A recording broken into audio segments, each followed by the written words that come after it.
Hello guys, welcome to Harold's History, and today I'd like to talk about German World War II Army ranks. If you enjoy, please like and subscribe, and yeah, let's get into it. So I'm only talking about the army in this video. I'd like to mention the Luftwaffe's ranks are similar to that of the army, except a few major differences, which I'll describe right at the end. Right, so starting at the top is Generalfeldmarschall. So I'm sorry if I get any of these wrong. I'm not German, don't speak German. So yeah, which this means General Field Marshal, which is a field marshal. This rank could only be promoted on Hitler's orders. So a lot of generals were stuck at the next rank, which is General Oberst, which is like a colonel general, but is equivalent to a general. I should mention the equivalent is based off the US or sometimes UK army during World War II, just to help. Now, after this, we had a specialized general. What I mean by this is we had General de Infantry, which is General the Infantry, or General de Nachtrichtentruppe, which is a general of like the signal troops, etc., which is similar to a lieutenant general. Now, after this, we have the rank Generalleutnant, which, despite physically being lieutenant general, is actually a major general, and Generalmajor, which is literally major general, but is equivalent to a brigadier general. So that's the generals done. So let's move on to officers. So we're going to start with an Oberst, which literally just means the senior most, but this is equivalent to a colonel. Next, an Oberstleutnant, which is a lieutenant colonel, whatever. That's the way we say it in the UK.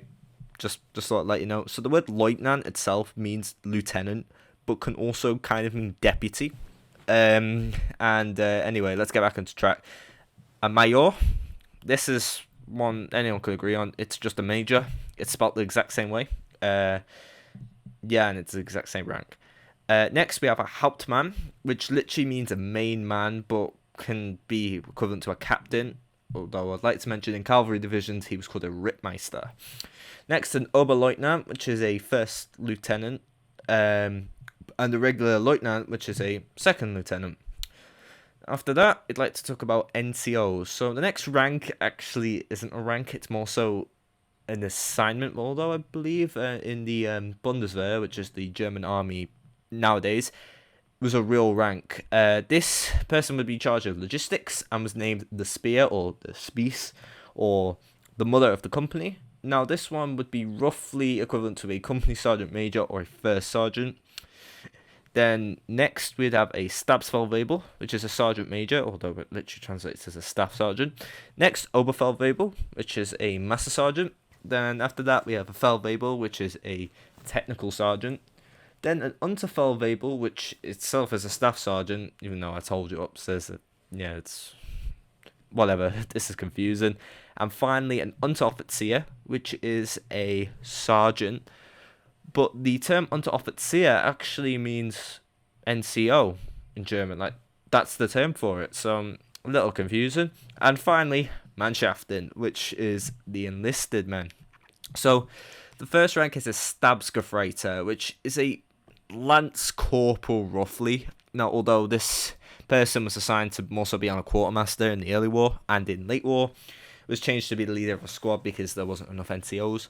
I would like to mention that this rank wasn't awarded between 1934 and 1942.